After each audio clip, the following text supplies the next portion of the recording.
한국인의 사망 원인 1위를 차지하는 암. 그 중에서도 사망률이 가장 높은 암으로 폐암이 자리 잡고 있는데요. 폐암의 가장 큰 원인이 흡연이라는 것을 이미 많은 사람들이 알고 있지만 흡연을 하지도 않고 가족력도 없는데 도대체 폐암에 걸리는 이유는 무엇 때문일까요? 통계에 따르면 우리나라 여성의 경우 흡연율은 약 6%에 불과하지만 폐암 환자의 약 3만 명 중 1만 명 정도가 여성인 것으로 나타났습니다. 폐암 환자의 수는 매년 꾸준히 늘면서 10년 동안 무려 40%가량 증가했는데 이 중 남성은 약 35% 증가에 그쳤지만 여성은 약 52%라는 수치로 크게 상승했습니다. 폐암은 흡연뿐만 아니라 대기오염이나 생활매연 등 수많은 원인이 존재하지만 우리 일상생활 곳곳에서 무심코 사용했던 이것이 폐에 심각한 질환을 일으키고 있었다고 하는데요. 이번 시간에는 우리의 일상생활 속에서 폐암을 일으키는 원인은 어떤 것이 있는지 함께 알아보겠습니다. 첫 번째는 나프탈렌입니다. 악취를 제거하거나 벌레를 퇴치하기 위해 조약이라고도 불리는 나프탈렌을 다들 한 번쯤은 써보셨을 텐데요. 나프탈렌은 냄새는 독하지만 저렴한 가격에 효과가 좋아 화장실이나 옷장 등 다양한 장소에서 쓰여왔습니다. 그러나 지금껏 무심코 사용했던 나프탈렌이 사실은 우리 몸에 암을 유발하는 발암물질이었다고 하는데요. 나프탈렌은 원유 생산 과정에서 추출되는 물질로서 살충제나 방부제, 탈취제 등으로 다양하게 쓰여왔습니다. 나프탈렌은 고체에서 액체로 변하는 과정 없이 바로 기체로 변하는 승화성 물질이기 때문에 그 크기가 줄어드는 만큼 공기 중에 떠다니게 되는데 이때 사람이 숨을 쉬면서 호흡기를 통해 몸속으로 들어가거나 옷장에 두었던 옷에 나프탈렌 성분이 붙어 있다가 꺼내 입을 때 피부를 통해서도 흡수됩니다. 몸속으로 흡수된 나프탈렌 성분은 독으로 작용해 민감한 분들의 경우 눈이 가렵거나 호흡곤란, 재채기 등의 알레르기 반응을 보이며 장기간 노출될 경우 용혈성 빈혈, 기면, 경련 등 다양한 증상이 나타나고 이보다 더 심할 경우 백내장이나 망막 손상, 말초신경염, 만성심부전증 등의 심각한 질환을 유발하는데 독일에서는 나프탈렌에 노출된 노동자들이 후두암이나 위암, 대장암, 종양 등의 심각한 질병이 발병된 사실이 보고된 바 있어 2002년부터 국제암연구소에서는 나프탈렌을 인체발암 가능물질로 지정하기도 했습니다. 이러한 유해성을 파악한 우리나라에서도 2013년에 나프탈렌을 특정 수질 유해물질로 분류하면서 최근에는 시장에서 완전히 퇴출시키겠다는 입장이지만 여전히 수많은 가정집을 비롯한 공중화장실에서는 빈번히 사용되고 있는 것이 사실입니다. 따라서 앞으로는 나프탈렌의 사용을 줄이면서 숯과 같은 천연 제품을 사용하는 것이 좋으며 나프탈렌과 함께 보관했던 물품이 있다면 바깥에서 최소 30분 이상 널어 나프탈렌 성분을 충분히 날린 뒤 사용하는 것이 좋겠습니다. 두 번째는 조리연기입니다. 가족력이 없으면서 흡연도 하지 않는 여성들이 최근 들어 각종 폐질환을 비롯한 암 진단을 받는 경우가 급증하고 있는데 이러한 문제를 전문가들은 주방에서 발생되는 조리휴물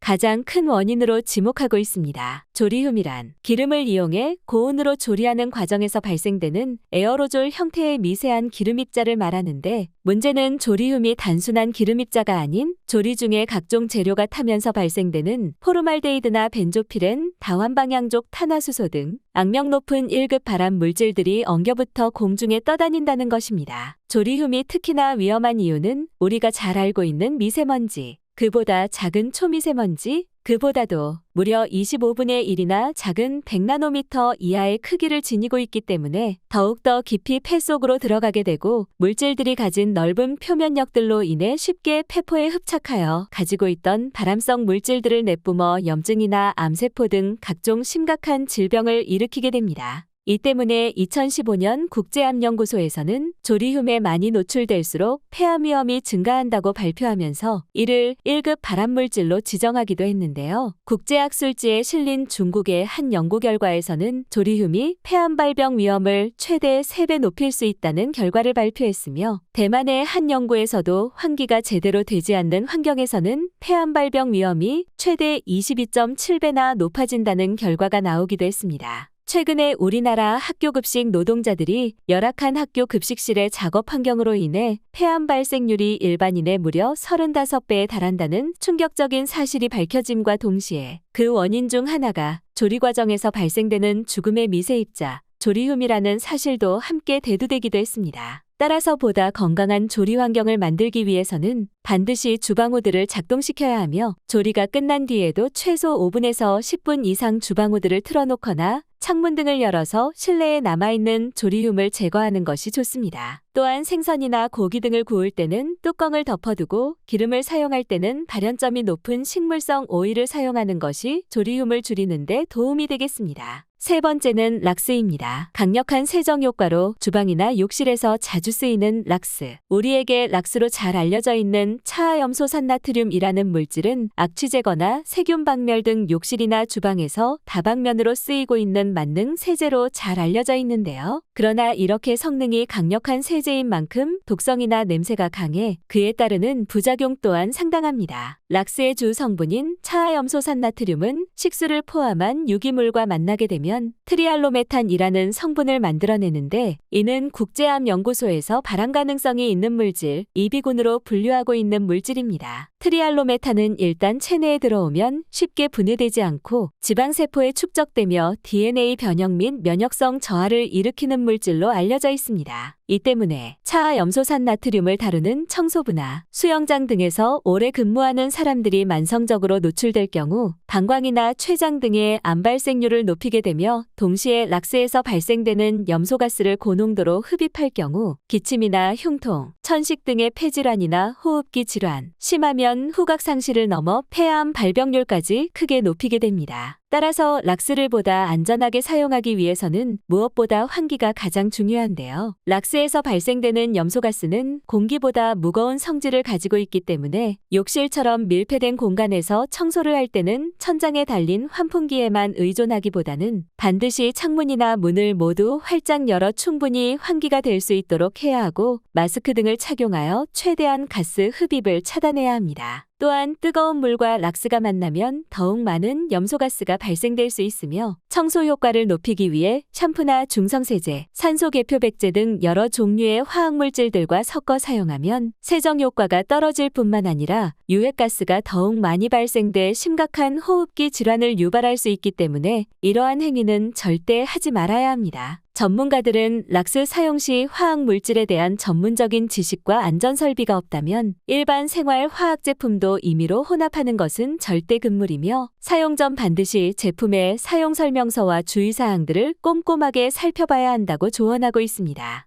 네 번째는 탈취제, 방향제, 향초입니다. 화장실이나 엘리베이터처럼 밀폐되고 냄새나는 곳이나 집안의 분위기를 바꾸기 위해 향초나 방향제를 많이 사용하곤 하는데요. 이처럼 향기를 일으키는 제품 대부분에는 리모넨과 프탈레이트라는 화학 성분이 함유되어 있습니다. 리모넨이라는 성분은 방향제뿐만 아니라 표백제나 주방용 세제 등에서 레몬향을 내는 성분인데 리모넨 그 자체로는 해가 없다고 알려져 있지만 공기 중에 분출되어 오존에 노출되면 포말데하이드라는 발암물질로 변하게 됩니다. 포말데하이드는 국제암연구소가 지정한 1급 발암물질로서 체내 염증이나 간독성 등을 일으키며 폐암이나 인후암, 유방암 등 각종 암을 유발하기도 합니다. 또한 프탈레이트는 환경호르몬의 일종으로 공기 중에 향기가 오래 머물도록 돕는 역할을 하는데 입이나 호흡기 또는 피부를 통해 체내에 침투해서 내분비계 장애를 일으키며 동물 실험에 의하면 간이나 신장, 심장, 폐, 혈액 등의 암을 일으키는 것으로 보고되기도 했습니다. 아니나 다를까 최근에 환경부와 한국환경산업기술원이 신고 당시에는 안전기준에 적합했으나 실제로는 이를 위반한 제품 623개를 적발했는데 이 중 광택코팅제, 방향제, 탈취제 등 5개 제품은 포말데하이드 안전기준을 무려 최대 16.7배나 초과한 것도 있었습니다. 전문가들은 향초를 켜놓게 되면 초가 연소되면서 실내의 일산화탄소 농도가 올라가 어지러움이나 두통, 메스꺼움 등의 증상을 유발할 수 있기 때문에 되도록 사용을 자제하고 악취가 발생했다면 그 원인을 찾아 없애도록 하며 향초나 방향제는 필요에 따라 일시적으로 사용하고 자주 창문 등을 열어 환기를 시키는 것이 좋다고 합니다. 오늘은 여기까지입니다. 오늘 영상이 도움이 되셨다면 좋아요와 구독 눌러주시고 소중한 분께 이 영상을 공유해주세요. 저는 더욱 유익한 영상으로 다시 찾아뵙겠습니다. 오늘도 건강하세요.